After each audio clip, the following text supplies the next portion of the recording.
فرمایا تو تب آپ ظاہر ہوئے ہیں۔ گرم پانی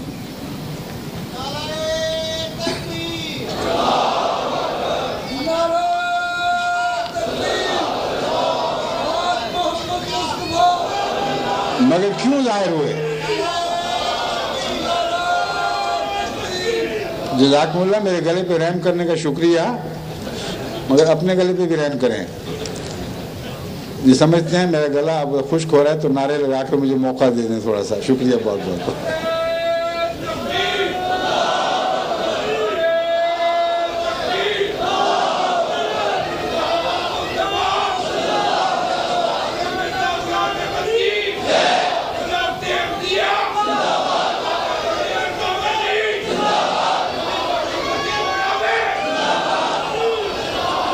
حضرت صلی اللہ علیہ وآلہ وسلم اللہ تعالیٰ کی طرف یہ قول، اللہ تعالیٰ کا یہ قول بیان فرماتے ہیں جو اللہ تعالیٰ نے آپ کو سمجھایا اور بتایا کہ کائنات کی تخلیق کا راز کیا ہے، اور حضرت صلی اللہ علیہ وآلہ وسلم کو کائنات کے آخری اور سب سے اعلیٰ و ارفع پھل کے طور پر کیوں پیدا فرمایا گیا۔ فرماتے ہیں اللہ تعالیٰ کہتا ہے کنت کنزا مخفیا فاردت ان اعرف، کہ محمد رسول اللہ کو میں نے اس لیے پیدا کیا ہے کہ میں تو ایک مخفی خزانہ تھا، میں نے فیصلہ کیا کہ میں دکھائی دوں۔ اب دیکھیں حضرت صلی اللہ علیہ وآلہ وسلم کی ذات کو ظاہر کرنے کی وجہ یہ تھی کہ آپ کی ذات کو خدا ظاہر نہ کرتا تو خدا آپ کی ذات میں ہمیشہ مخفی رہتا اور وہ مقصد غائب فوت ہو جاتا جس مقصد کی خاطر کائنات کو پیدا کیا گیا ہے۔ یعنی تمام تر کائنات کی جلوہ گری کے باوجود اگر حضرت اقدس محمد رسول اللہ صلی اللہ علیہ وآلہ وسلم پیدا نہ کیا جاتا تو اللہ تعالیٰ کی ذات کے مخفی خزائن دنیا پر ظاہر نہیں ہو سکتے تھے۔ اور یہ وہ دعویٰ ہے جس کو حضور اکرم صلی اللہ علیہ وآلہ وسلم کی سیرت کے حوالے سے آپ پڑھیں تو جتنا سیرت میں سفر کرتے ہیں اتنا ہی یہ دعویٰ اور زیادہ روشن اور ظاہر و باہر ہوتا چلا جاتا ہے۔ بس جہاں تک ایمان کا تعلق ہے، میں نے بیان کیا کہ ایمان عرفان کا نام ہے۔ اصل میں خالی ایمان کوئی چیز نہیں، کسی درخت پر، کسی پھل پر، کسی چیز پر اس کو دیکھ لیں ایمان لے آئیں، یہ تو کوئی ایمان نہیں جب تک اس کی صفات کا علم نہ ہو اور اس کی صفات کا عرفان نصیب نہ ہو، اس وقت تک ایمان بے معنی ہے۔ ایک معمولی سی ادنا سی چیز ہے، دیکھیں کیڑے بھی تو کائنات کو دیکھ رہے ہیں، کیڑے بھی تو درخت، حجر اور شجر کو دیکھتے ہیں اور اپنے محدود دائرہ عقل میں وہ ایمان لاتے ہیں۔ وہ جب پتھر کو چھوتے ہیں تو پتھر سے پیچھے ہٹ جاتے ہیں، نرم چیز کو چھوتے ہیں تو اس کی طرف آگے بڑھتے ہیں۔ وہ کھرے کھوٹے میں تمیز کی کچھ نہ کچھ صفات ضرور رکھتے ہیں، ورنہ وہ اس دنیا سے کبھی کے مٹ کر فنا ہو چکے ہوتے۔ ان کو پتہ ہے کون سی چیز ہماری مطلب کی ہے، کون سی نہیں ہے۔ کچھ کو چھوتے ہیں، کچھ کو چھو کر چھوڑ دیتے ہیں، کچھ کو چھو کر قبول کر لیتے ہیں، اور ان کا آج تک اربوں سال تک زندہ رہنا ثابت کرتا ہے کہ ان کے یہ سب فیصلے درست ثابت ہوتے ہیں۔ بس ان کا ایمان ہے، اور کتنا چھوٹا سا ایمان ہے، ایک سونڈی کا ایمان، ایک کیڑے کا ایمان، کہاں وہ اور کہاں انسان کا ایمان ان چیزوں پر، وہ ساری کائنات پر یوں اپنے آپ کو بعض دفعہ حاوی سمجھتا ہے۔ زمین اور زمین کی نباتات کے جو راز انسان کو معلوم ہوئے ہیں اس کا عشر عشیر بھی جانوروں کو مجموعی طور پر حاصل نہیں، مگر ہر جانور کو اپنی ذات کے تعلق میں جو عرفان ہے انسان کو وہ ابھی تک نصیب نہیں ہوا۔ بس یہ وہ عجیب مضمون ہے جو حضرت صلی اللہ علیہ وآلہ وسلم کے حوالے سے اس وقت سمجھ آتا ہے جب آپ اللہ تعالیٰ کی عرفان کی باتیں کرتے ہیں اور یہ بتاتے ہیں کہ اللہ تعالیٰ کی ذات کا عرفان ہے کیا، لا الہ الا اللہ کا کیا معنی ہے۔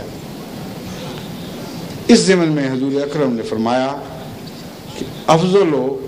جتنے بھی ذکر ہیں افضل و لا الہ الا اللہ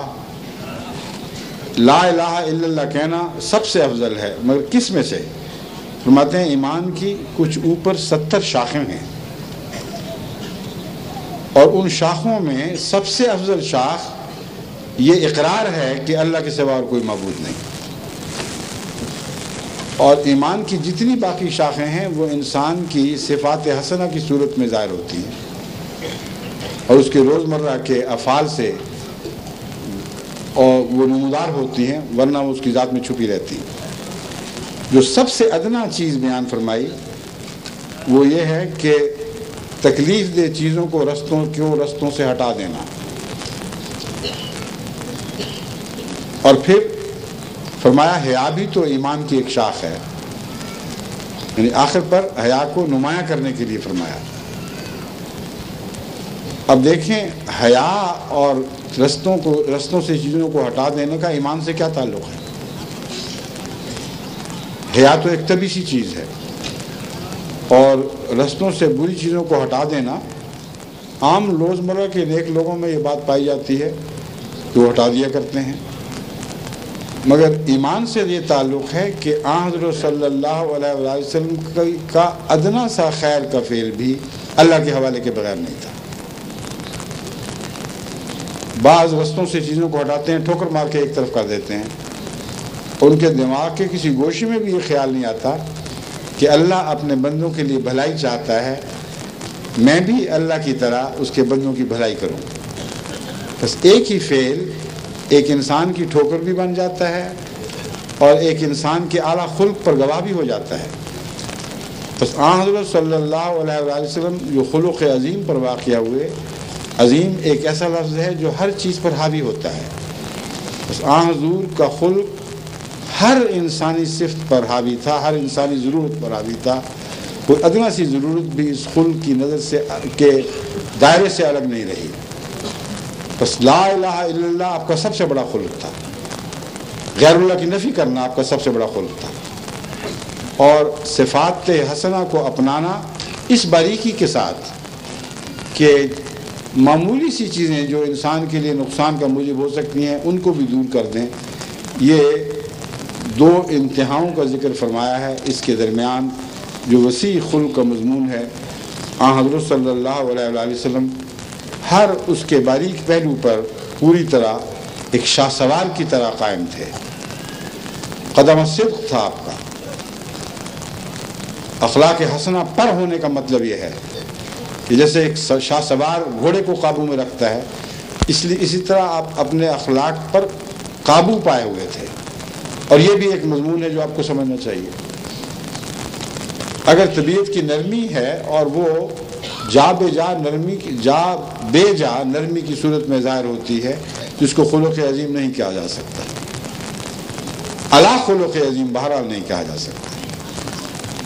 ہاں حضرت صلی اللہ علیہ وسلم کے متعلق یہ جو فرمایا کہ آپ خلق پر واقع ہیں، اس کا مطلب ہے کہ خلق پر آپ کو اقتدار حاصل تھا، آپ خلق کے تابع نہیں تھے، آپ کے اخلاق آپ کے تابع تھے، اس لیے ہمیشہ ان کا برمحل استعمال فرماتے تھے۔ ایک حیادار انسان بعض وقت بے وجہ یوں ہی شرماتا پھرتا ہے،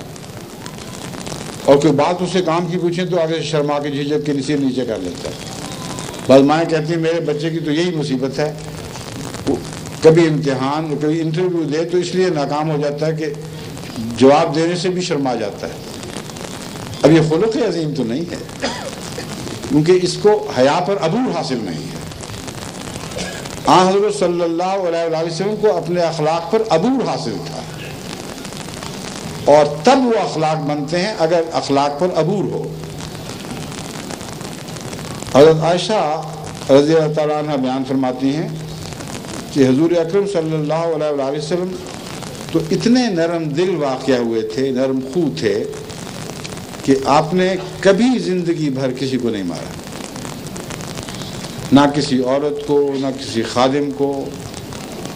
لیکن اللہ کے راستے پہ بڑا جہاد کیا ہے۔ یعنی وہ نفس کی کمزوری نہیں تھی،